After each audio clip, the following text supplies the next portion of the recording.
The Agenda with Steve Paikin is made possible through generous philanthropic contributions from viewers like you. Thank you for supporting TVO's journalism. Growing but cash-strapped municipalities face a conundrum: cut services or raise taxes. Tonight, should growth in those places be paid for by those who live there or by those who want to move there? First up, why have bike lanes become such a hot-button issue in the race for mayor of Ontario's capital city? We'll consider that. It's Thursday, June the 1st, and that's ahead on The Agenda.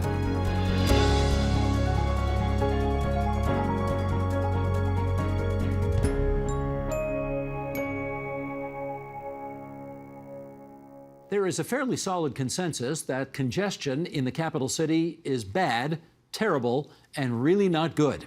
Cycling advocates say that getting more people out of cars and onto bikes would help. Others beg to differ. And maybe that begins to explain why bike lanes, to rip them out or build more of them, is animating a fair bit of debate in this Toronto mayoral by-election. With us now, for some perspective, in Quebec City, Quebec, former Ontario Cabinet Minister Eleanor McMahon, now President and CEO of the Trans-Canada Trail. Back here in our studio, Trevor Townsend, founder of the advocacy nonprofit group Keep Toronto Moving, and Alison Stewart, Director of Advocacy and Public Policy for Cycle Toronto. And it's great to have you two here in our studio. And Madam President, as I like to call you, because once upon a time you were President of the Treasury Board of Cabinet, Eleanor, welcome back to our program again as well.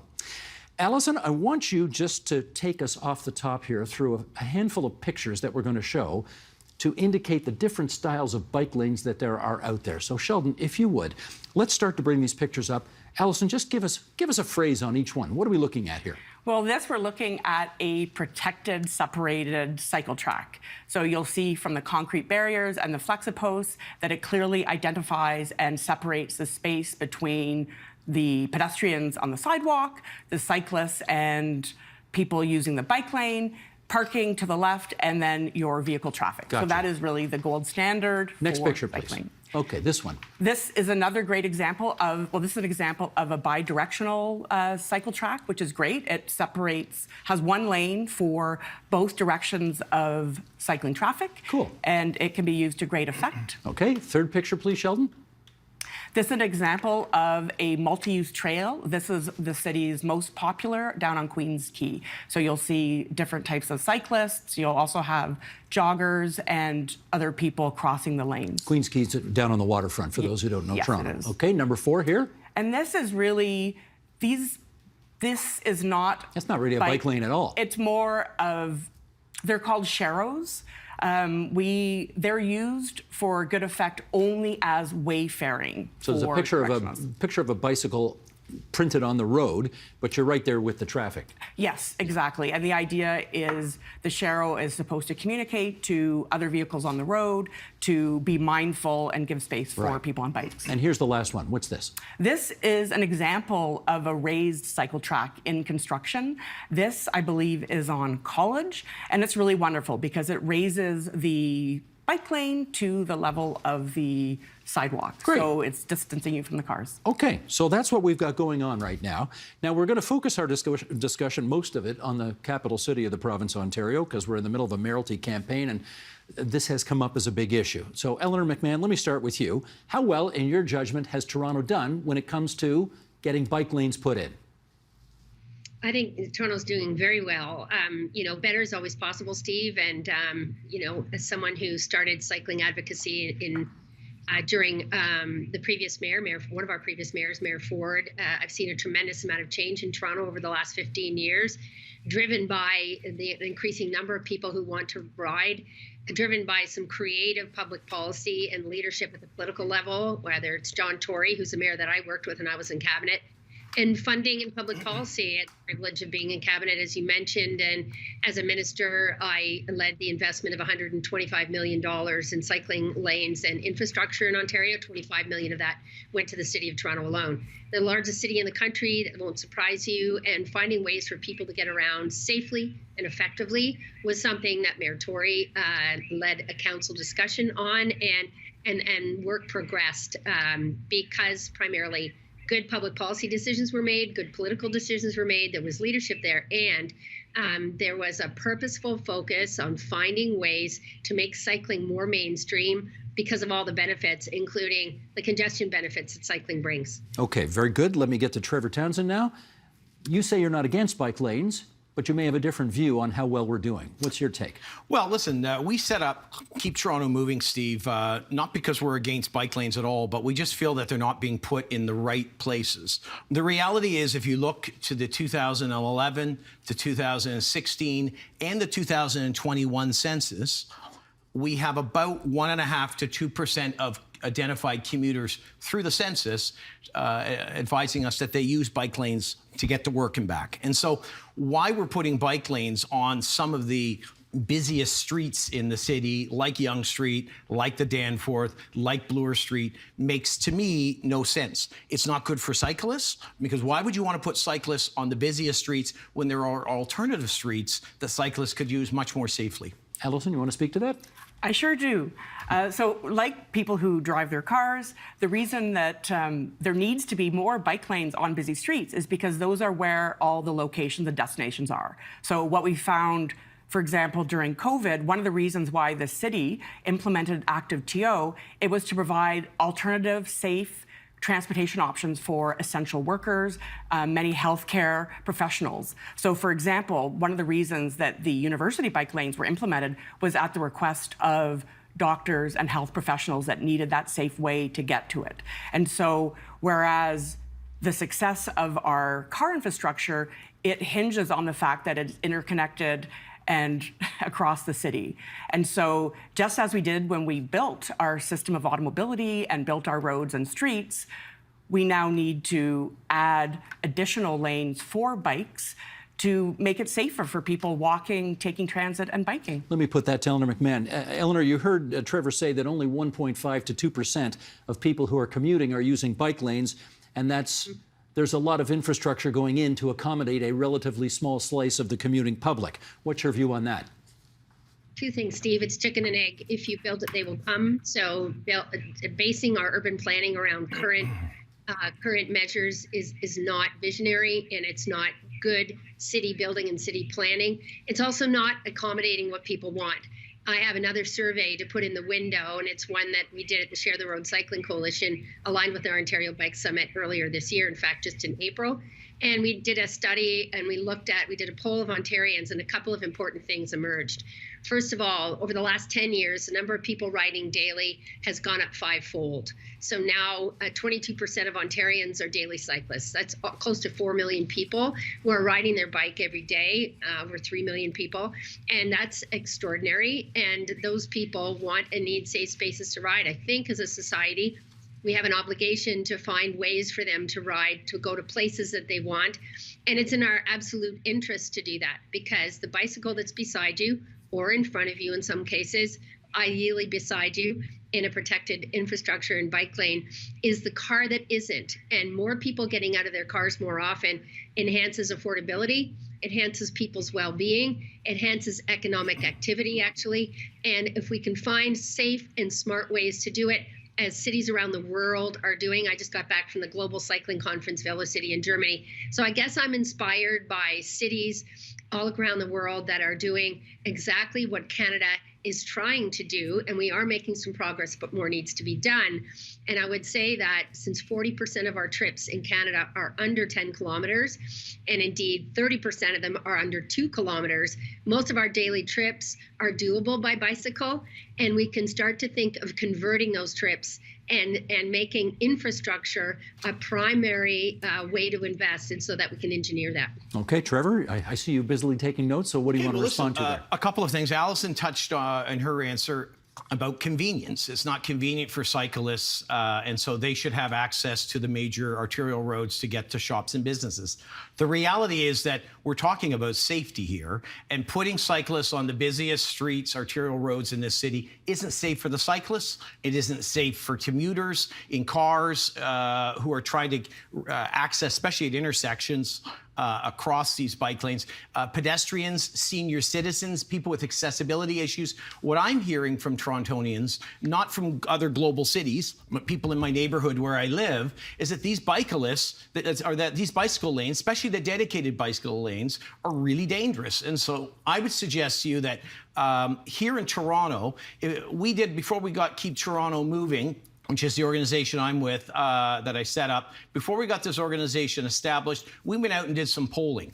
And the polling, Steve, that we conducted was done through a professional third-party organization. 2 out of 3 Torontonians believe that these bike lanes should not be on our arterial roadways in our city. Where would you put them then?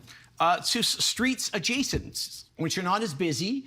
A good example, look at Yonge Street. We got hundreds of shops along Yonge Street, and then if you look over one street to Avenue Road, we have no shops. And so that's a great example of where one might look as an alternative, safer for cyclists, safer for everybody on the road. So you'd take out just so I understand, you take out the bike lanes that are on Yonge Street at the moment, which is one of the major north-south thoroughfares in the city of Toronto, and you'd move them over to Avenue Road? Well, I mean, I'm not going to do anything. This is up to public officials, but that's what I would suggest. You asked for an example. One thing I'll comment on with these bike lanes, look at Yonge Street.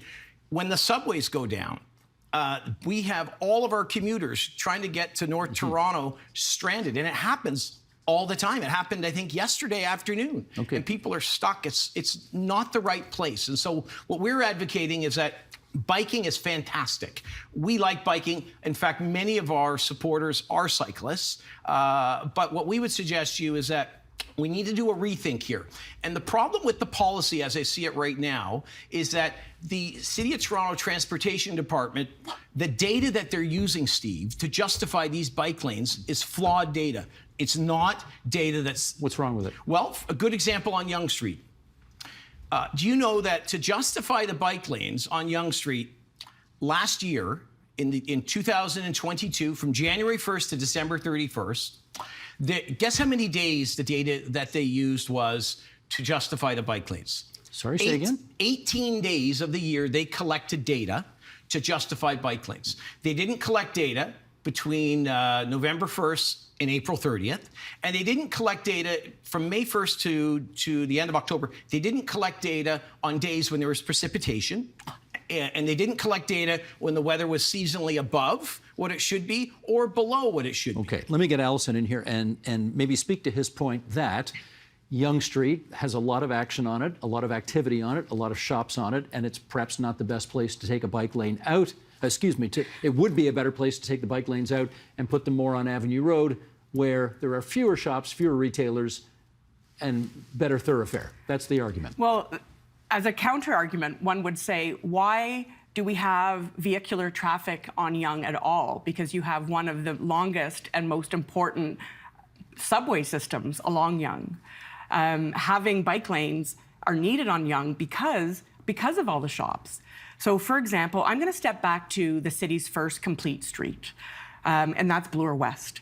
And it was one of the most studied 1.5 kilometers of roadway ever in North America, because there was a lot of research and planning that went into piloting what would that impact, right? Having a busy main street, putting in bike lanes.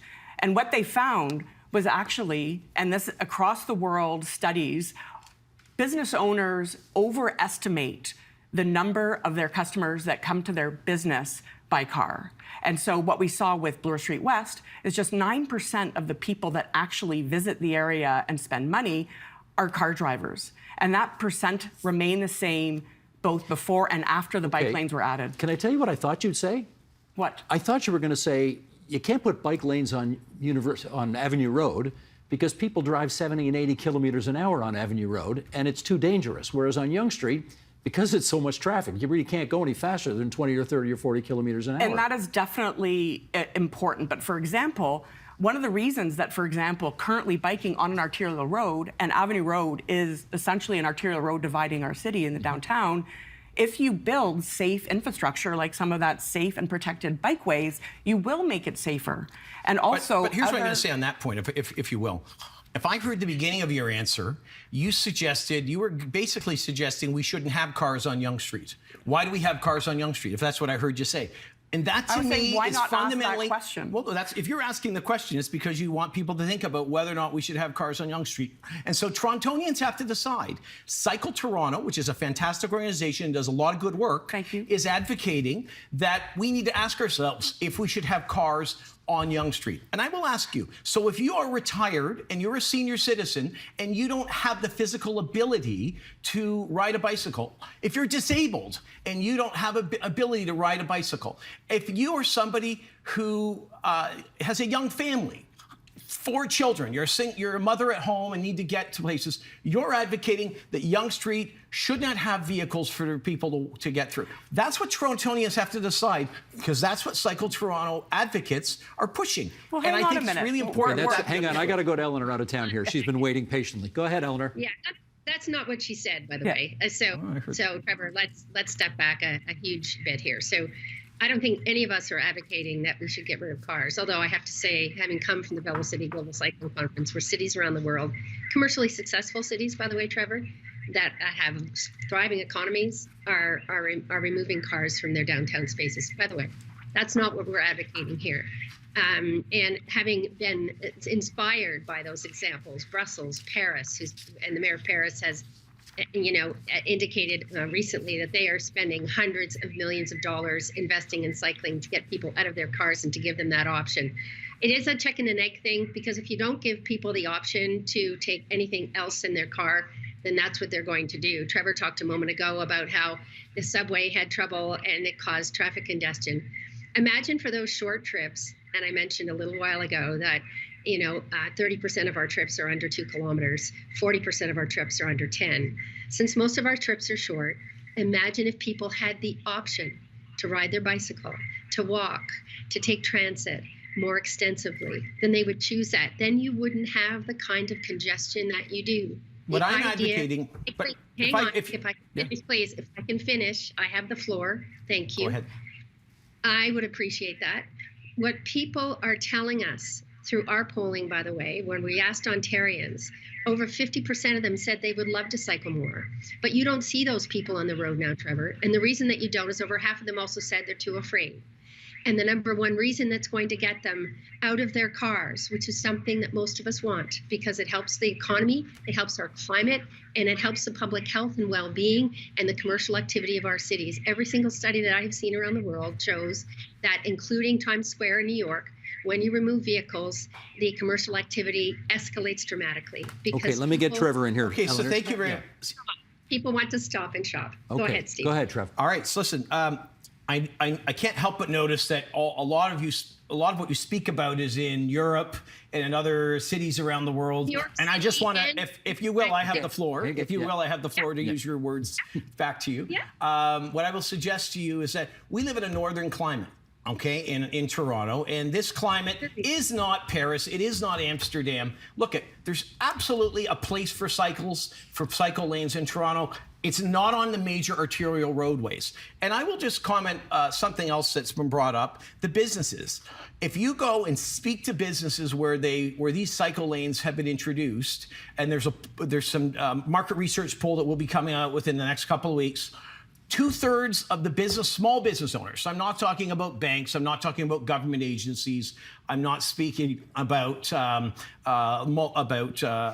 franchises, if you will, where they're not allowed to participate in municipal political questions. But we went to small business owners, over 200 of them, on Danforth, on Bloor, and on Yonge Street.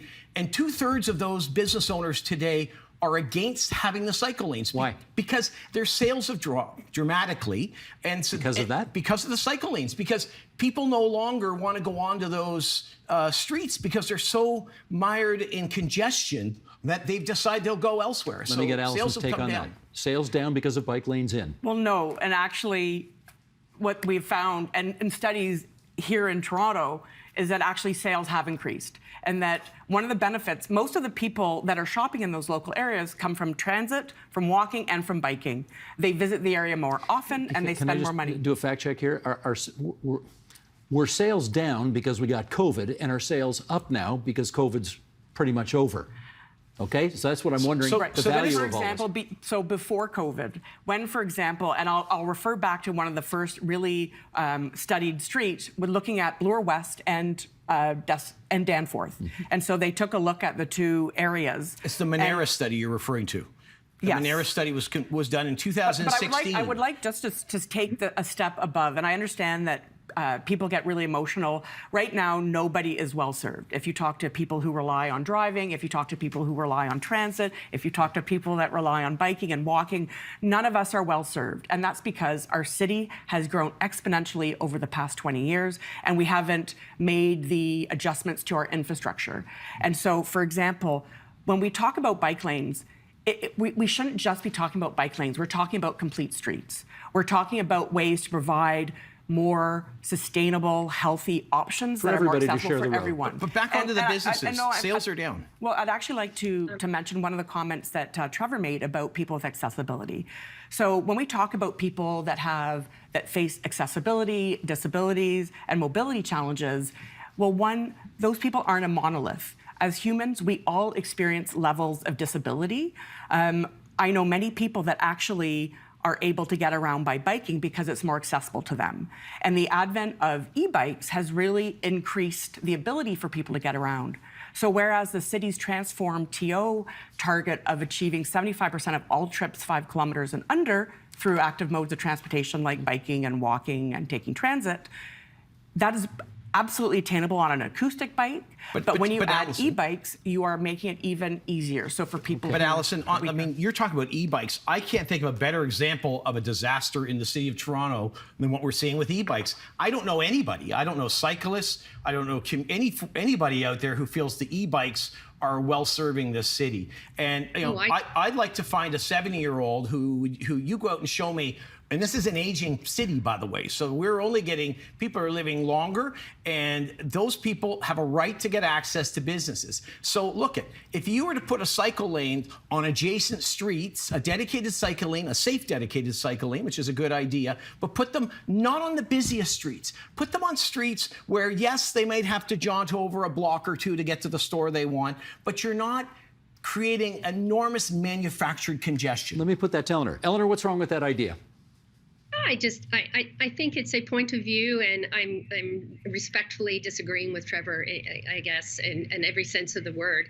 He said that, yes, you'll have to jog over a street. Well, 87% of Ontarians are drivers and cyclists. This is us. This is not us versus them. And more of them want to ride more often. So those are the people that Allison and I are speaking to. Those are the people that we serve. Those are the people that want to ride bikes more often. Those are the people that are shopping. Those are the people that are doing daily trips by bike. Those are the people that want to do more of them by bicycle, who want to cycle around their neighborhood. Again, I go back to my statistics that are Environment Canada statistics. Under 10 kilometers, 40% of Canadian trips. And our daily trips under 2 kilometers, 30% of them are imminently doable by bicycle if we make it easy and safe. You know, this has been 100 years of industrial complex that's created the autocentric city that we have. I know, I grew up in Windsor. My dad was an auto worker, so I'm very familiar, and I'm not anti-car, nor is Allison.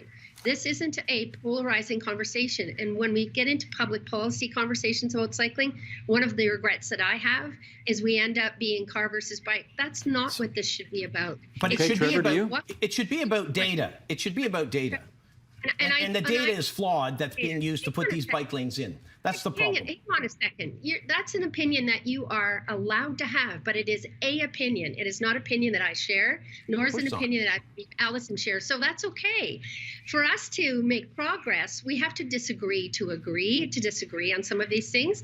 But polarizing things and not listening to one another is not going to get us there, Trevor. So here's the thing I would suggest. What I would suggest to you is that we need proper data, and the city won't collect the data. Hang on a second, Trevor. Hang on a second.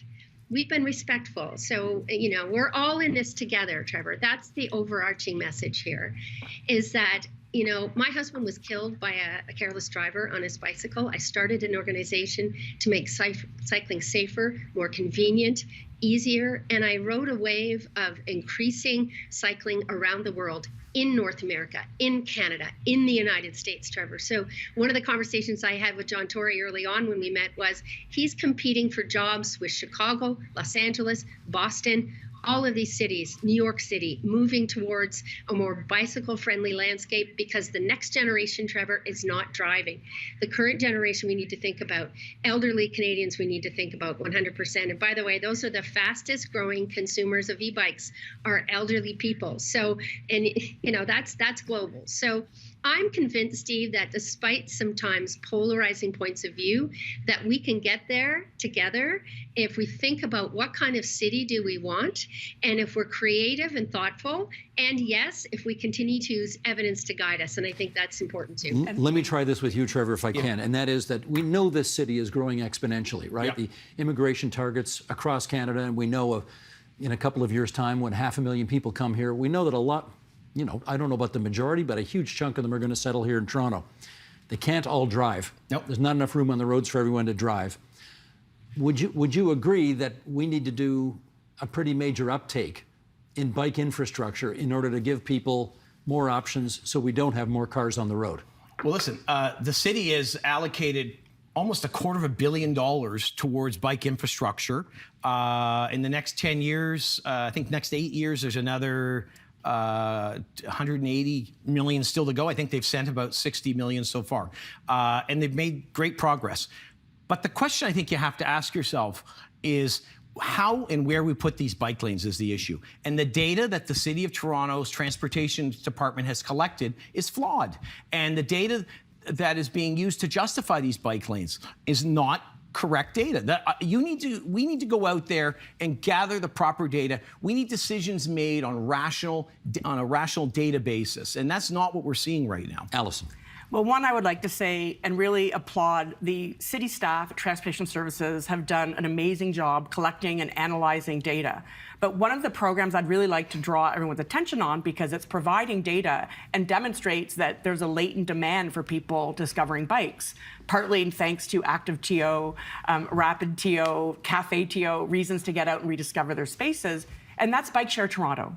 Bike Share Toronto has grown over 300% since 2017. Just take a second, tell us what that is. Okay, so for people who aren't aware of it, it is a publicly run program by the Toronto Parking Authority, and it provides access to bikes to help extend transit users' trips. Is that what they're doing? That is exactly what these people are doing. It's affordable, it's accessible, and it demonstrates, they've discovered that even where they have stations that aren't supported with safe cycling infrastructure, people are using them.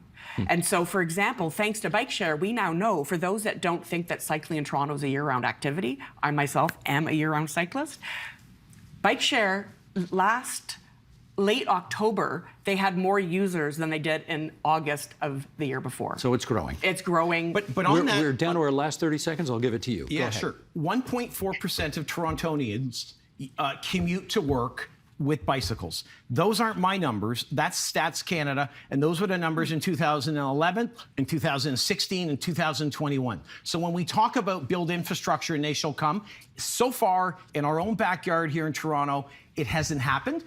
And so we have to ask ourselves where best to put bike lanes where we can all coexist together. And I would suggest you on our busiest, most congested streets in this city isn't the right place to start. And it's a reasonable, balanced position. That is the last word on this program. Forgive me, we're out of time, everybody. But I want to thank all three of you for having a real good, sparky debate here on TVO tonight. Eleanor McMahon in Quebec City, Trevor Townsend, Allison Stewart. Thanks to the three of you. Thank you. Awesome conversation. Thank you so much. Take care.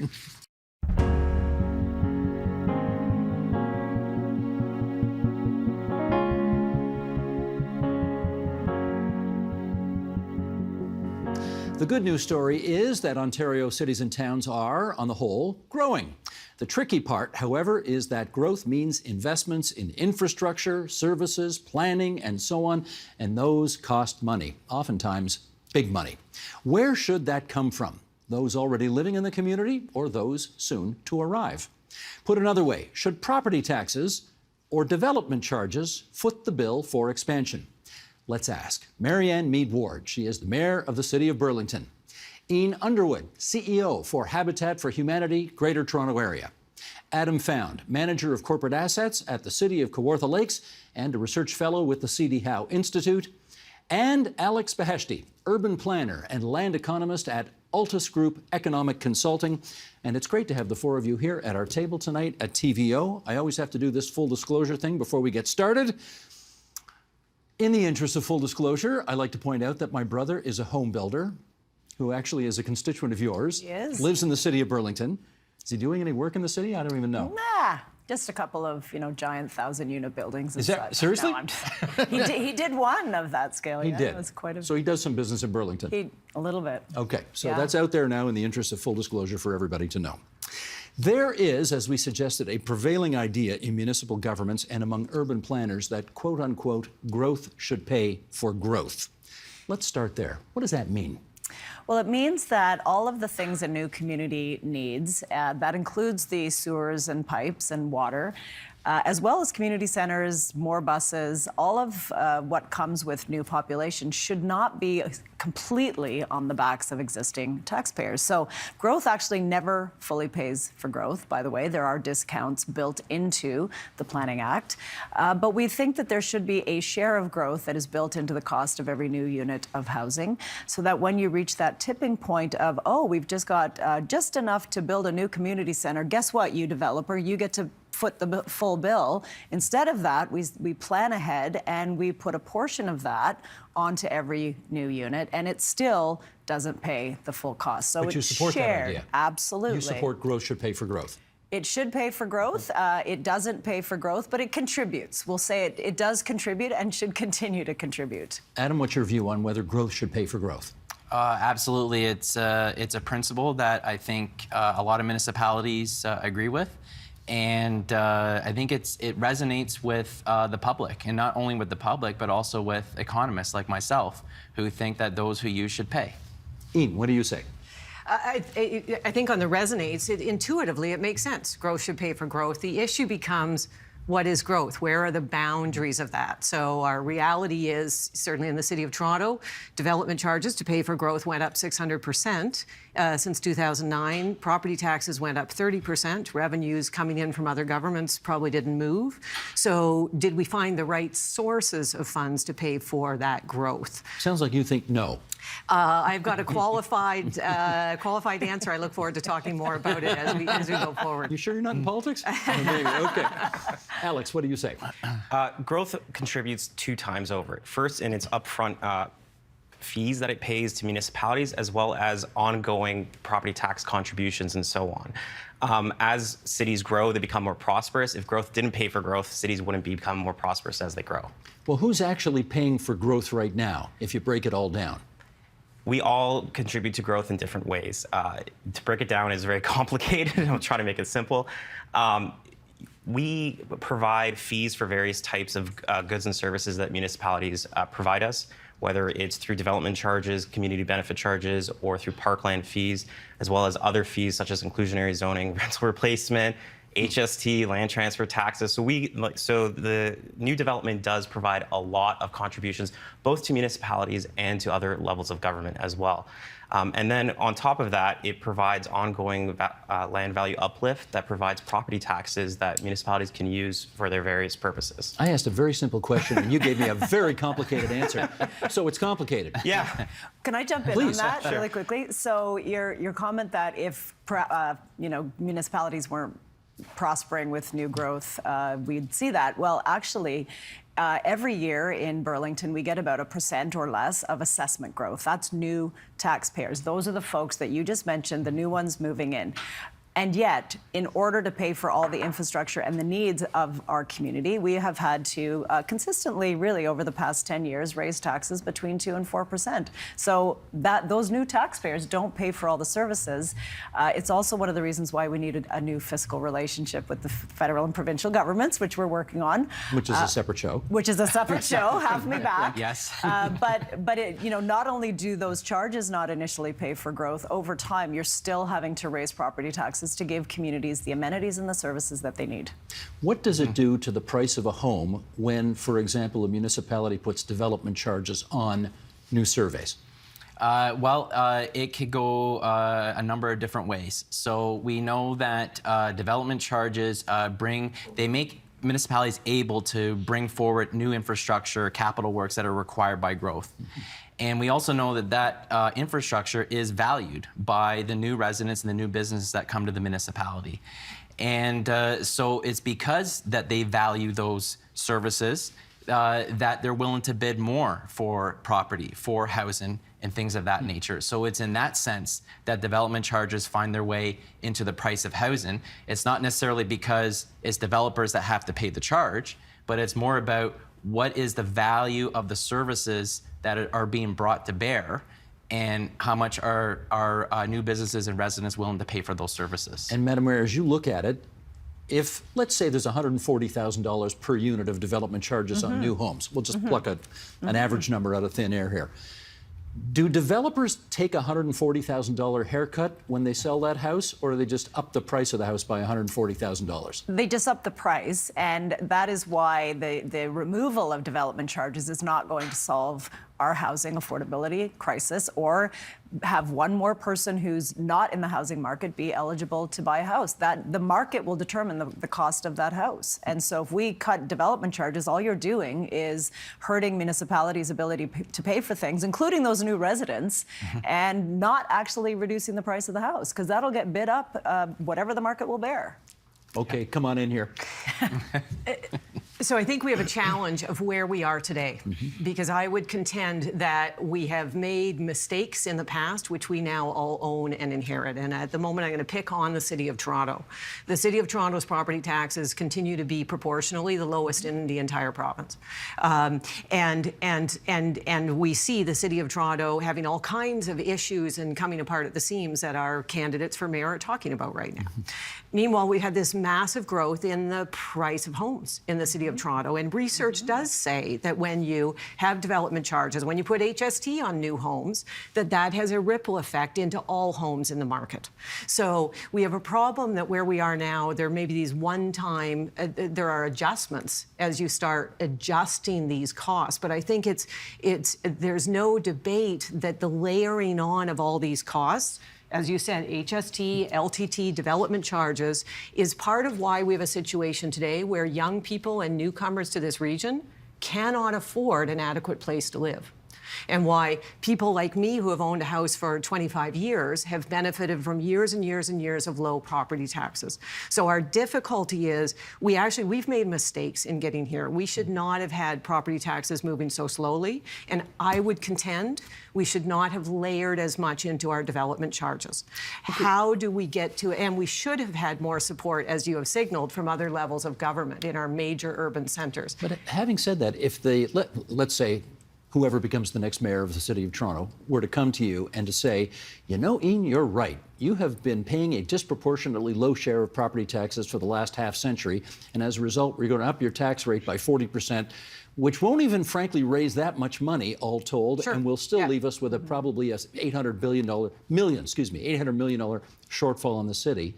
How would you respond to that? Sure. Well, this is the issue. So you have to be careful here. This is not just a property taxes versus development charges conversation, for exactly the reason you said. Of course, no one could make that kind of adjustment. I would also contend people that bought homes within the last 2 or 3 years are way less able to absorb an increase in property taxes than I am, who have already paid for my home, et cetera. So there takes some real creativity around how should we right-size property taxes to be appropriate, how should we right-size development charges to be appropriate, and where does the rest of the money come from? And I think that's what key. You have been pushing. But I'll use an example. We built a 50-unit stacked townhouse community in Scarborough a few years ago. In that community, we needed to build a new road coming into the community. We need to deal with groundwater in the community. We needed to put pipes under those homes to get. Who paid for all that? We paid for all of that. You, Habitat, paid for it. Habitat. In addition, we paid development charges. There was a road coming up to that community, but we paid development charges, and the share would be about $15,000 per each of those homes for the road. Did you think that was existed. fair? It's not about fairness. It's about have we got this working right? Well, certainly. Okay. But I want to go to the mayor on this. Do you think the current system, as it's currently constituted, is fair to all sides? Actually, it's the fairest we got. So could there be improvements? I would have no issue for a Habitat for Humanity project, something that's truly affordable. People have to qualify. Crediting development charges, absolutely no issue. And we don't have the abilities as municipalities to do that. But I do really question the assumption or the narrative that it's development charges that are driving up the cost of housing. My house, from when I first moved to Burlington, has gone up 4 times. They're all resale. There wasn't a dime of development charges in that uplift of value. It is based on population growth and immigration, which we welcome and need. It's based on low interest rates. There's a whole bunch of factors. And so to single out the one tool that municipalities have to help pay for community infrastructure so we don't have to raise taxes by 40%, and then expect us, the stuff still has to be paid for. So where is the money coming from? Alex. So when development charges do raise the cost of housing, but development charges are one of many factors, as the mayor says. Now, communities that have high development charges typically also have a lot of other regulations around the planning system. They have things like, I don't know, angular planes, floor plate restrictions. There tends to be a correlation between high development charges and a lot of regulations, which is a major issue. And there's this dichotomy being spoken about here that there's only 2 options to pay for things, and that is property taxes or development charges. When in reality, there are other tools. There are user fees and there is debt. Give me a user fee example. You open the tap and you have to pay for whatever water comes out at the rate that it comes out. Or you use electricity. Those are user fees. Don't we sort of have that already? We always we pay for our water bills on the basis of how much water we use. So in some goods and services, we subsidize them, although they are user fees. Other services, you can't attach a user fee to it, like a playground, for example. Now, my team and I, we quickly looked at the contributions that we're going to make that the 16 top municipalities in the GTHA are going to make through community benefit charges. And the communities are going to ask of developers to pay $130 million for fees to pay for waste management. Now, is it fair that we are charging high-density housing, smaller homes, for waste management where we can have a user fee where then the subsidization is going to people in larger homes, in lower-rise homes, to commercial users, to industrial users? Is that fair? Adam, let me ask you've asked the question, but that is the more generic question. The system we have today, is it as fair to all concerned as it could be? Absolutely not. So what should we do? Well, I think what we need to do is, to be very frank, is to scrap the Development Charges Act. It is very problematic. In terms of the way it's written, the way that it constrains municipalities, the way that it completely, maybe to Alex's point, the way that it completely disregards the revenue that growth will generate through property taxes, through user fees. All those deficiencies in the Act really make it quite problematic for municipalities, to the point where we actually don't even know whether development charges rates that we see today are even appropriate. We don't even know if they're too high or too low because of those kinds of issues. If they scrap the Development Charges Act, what would be the effect of that? Well, the effect of it, if you do nothing else, the effect will be very problematic because all those costs will shift onto the property tax and user fees. So what I would suggest is, yes, get rid of the Development Charges Act, but then replace it by new legislation embedded in the Municipal Act that would enable municipalities to better recover growth-related costs. How would they do that? Well, what they would do is they would have new sections added to the Municipal Act that would essentially mean municipalities are able to recover those growth-related capital costs from growth in a very targeted way and in such a way as to make sure that growth is not a burden on the existing taxpayer or the existing water, wastewater user. Madam Mayor, would you go for that? Well, that is kind of the system we have. I mean, that's exactly what it's designed to do, because there are already something called benefit to existing. That's a discount right off the top. So any existing property taxpayers, they recognizing they're going to benefit from the charges. But I also want to say that this, the 100,000 and change that has been bandied about, we have differential rates for different types of housing. And that's the most expensive single family home. We're not building that in Burlington. We are already making use of good infrastructure in our communities. And if you are building a retirement home, it's about $5,000 of development charges. So we have to make sure, to your point, reviewing tax policy to make sure we don't incentivize by making single family cheaper, say, than multi-res. But we've already done that. And so most less than 10% of the units being built in in Burlington are single family. It's all multi-res and a little bit of nonprofit. I'd like to see more. So come our way. Yeah. Yeah, well, and I think so. Fairness is a key word in this discussion, because I think the thing that we can all agree on is we have gone through 2 decades where all of our municipalities have had property tax increases at or below the rate of inflation. We've had development charges increases at 600% or more, depending on how you count. We've had no change to capital gains tax when people sell their home. We have had HST on every new home that is built. So we've had a number of things we've layered on new homes without changing where else. And what we can agree on is, fast forward to where we are today, we have a situation in all of our communities where young people and newcomers cannot afford a place to live the way they could when I was starting my career. And do you blame that on property taxes and development charges? No, I'm picking up the thread you're hearing throughout. We need to be much more thoughtful in how we fund the services our cities need. But we need to recognize what we have done so far has gotten us to this place where housing is unaffordable, and our cities have greater levels of homelessness, greater levels of crime on our transit system, less transit system delivery at higher cost. So we don't like where we are now. And we need to embrace the fact that, okay, so the way we have funded this so far didn't get us to where it is, and it certainly is not fair to the people who are now leading us into the next generation. How do we fix that? Alex. So this fairness is a huge question. So you had some guests on the other day talking about infrastructure and what has caused the cost escalation of it. And some of it had to do with obviously hard costs going up. Some of it has to do with we haven't built big things, and now it's really expensive. And you're asking my generation to pay for these mess ups, right? There are also other ways that municipalities can approach infrastructure procurement. We had an example in a report we wrote about North Park in Oakville. They bought a park off of debt for about, $6.6 million in 1991. And in 2010, development started around it. And if they tried to buy that same land, it would have cost them $115 million.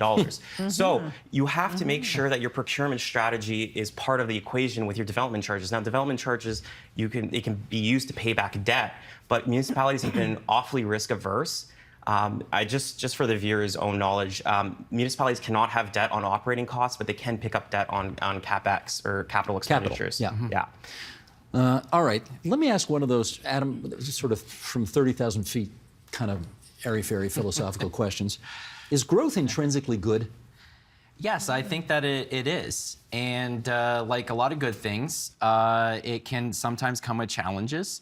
And it's really our responsibility as not only citizens, but practitioners within the municipal world or within higher orders of government to really try to make sure that we have the right tools to manage the growth, to make sure that it's, again, like I said, not a burden on existing ratepayers. And so that's not a knock against growth. It's just a recognition that growth comes with some major costs, as you pointed out at the very start of this segment. And those costs need to be paid for by somebody.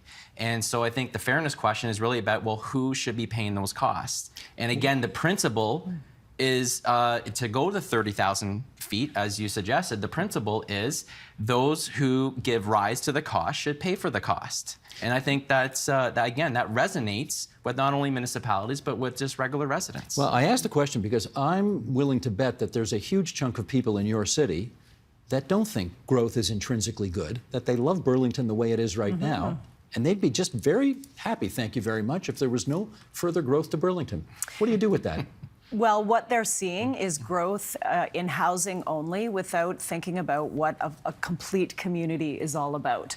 The transit hasn't kept up with growth. The community centers hasn't kept up with growth. The libraries, the list of things that have not responded to population growth in every city is very long. And so what people see is their quality of life is diminished because they're waiting more in longer lines. They can't get access to facilities. They go to other places because they can't get their kids into into an arena. And so what we're doing, when we accepted the housing pledge in Burlington for 29,000 units by 2031, we said we're not just building housing, and we need the province to help us with those big capital dollars for community centers, for transit, for parks. The whole for Burlington, by the way, if we get rid of development charges overnight, is $36 million a year. That's about a 20% tax increase. So, these are not inexpensive costs. We just bought an old surplus school site for $100 million. We're renovating that into a community center. These are big things that our community needs. And if all that the community sees is traffic congestion, can't get my kids into programs, diminishing quality of life, they're not going to be happy about growth. We have to make sure that we're building complete communities. Your city just spent $100 million to buy a school? Well, that wasn't to buy and renovate and reopen. It's a 4-year plan. So no, the cost of the school was nominal, but you still have to pay market rate, which we're lobbying the province to do. It's like taxpayer dollars already paid for the school. Why do we have to pay $25 million to buy it? But that's a whole other show too. That's another show too. Have you back, right? Yes. And so I think there's a big who pays theme in here, and we've been hearing it throughout, right? So growth, we all embrace growth around newcomers to our communities and immigration, but where are the feds in supporting our communities and supporting that growth? The same So with we transit. understand that. Just hold on to that thought for a second. If the federal government wants to move to an immigration rate where we're getting 500,000 new people here every year, that's their policy, then they should have to what? Well, I think the assumption is there needs to be a greater degree of support for the housing needs of those newcomers in our community. How do we get more affordable housing? There is a remarkable consensus in the country right now that immigration is good. We don't have the huge fights like they do south of the border about immigration. There's a consensus that immigration is good, but there isn't necessarily a consensus about how we're going to deal with all of the extra, okay? So let me start here. Madam Mayor, do you worry that that consensus could fray if more and more people come here and we don't have the housing and additional services to accommodate? That is always a risk. And it goes back to what we were talking about earlier, that you have to make sure that you preserve quality of life with growth. And you can, but you have to do it thoughtfully, and you have to do it in a complete way. And, there are models to ensure that new housing units are targeted where needed. The mortgage loan for first-time home buyers, that makes sure that it's not an investor or somebody resale benefiting from those programs. We can have those kind of public policy programs where we say we're going to build some housing. I'll give you an example. My daughter worked for a while in Lake Louise, and they put up housing for their employees, and it's dirt cheap because they want workers, and it's And when you incredible. say they put it up, who built it? The Fairmont. The employer put it The up. employer built the housing, and we do have some of that model actually in our greater GTA fruit and vegetable farms, right? They bring in workers, they provide the housing. It's not the best. Like don't get me wrong, it's not utopia, but at least there's housing that's provided for people that we need to attract to this country. And so we absolutely, more than just dollars, we need policy from the federal and provincial governments to help us to accommodate people, or we are going to continue to see people just saying no growth. It just none at all, don't change a thing, because my quality of life is going down. We've got just a few minutes yet left, but as I look around the table, I think you're the youngest one among us here, I suspect. Do you feel as if your generation is sort of being saddled with the price tag for all of this? Yes, it's the shortest answer I can give. And it's not just this. There's a lot of different crises that, as a young person, I'm looking out into the future, climate change, healthcare, education, whatever you want to call it.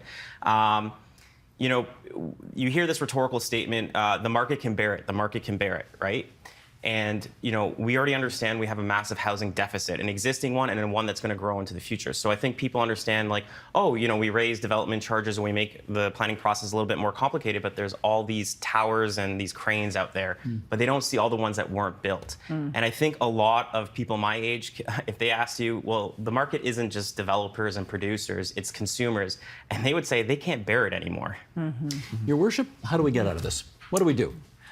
we have to have every order of government come together with funding and policies. And for example, we have a huge crisis in providing enough rental housing.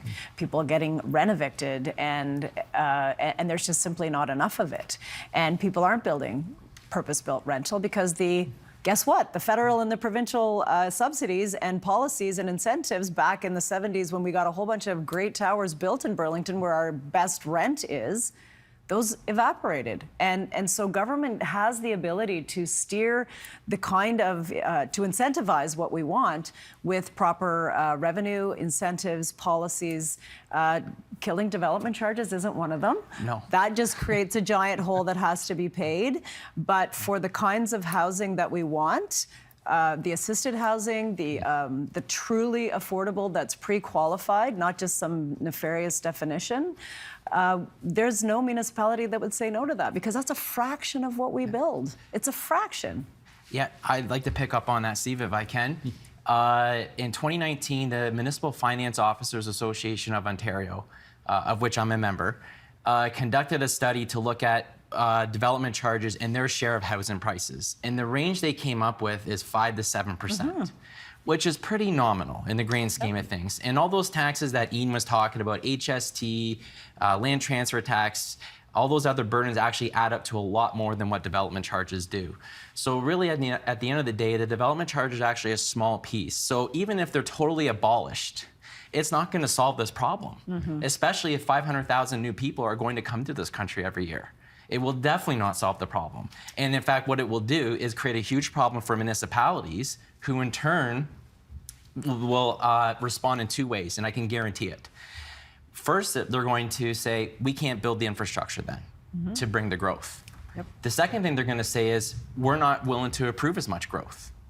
And what do those two things do? They make the housing crisis even worse. So that's why axing development charges, as the mayor mentioned, is not the answer. Did you drive to get here today? I did. How long did it take you? Well, sorry, I didn't drive today. I drove last night. How long did it take you? An hour and a half. That's not too bad. No, from Lindsay, Ontario. I was going to say, you probably came the furthest to be with us today, so we should give you the last word. Oh. And you just got For it. you. Can I thank our guests for coming into TVO tonight for this? Alex Beheshti and Ian Underwood on the right-hand side of the table here. Adam Found and Marianne Mead Ward, the Mayor of Burlington, on the left-hand side of the table. Thanks so much, everybody. Appreciate having you here. Thanks for having us. Thank you.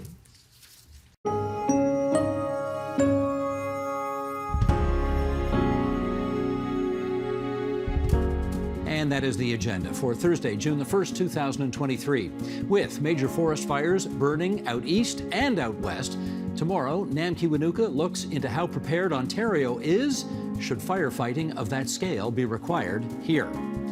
I'm Steve Paikin. Thanks for watching TVO, for joining us online at tvo.org. And Nam, we'll see you here tomorrow.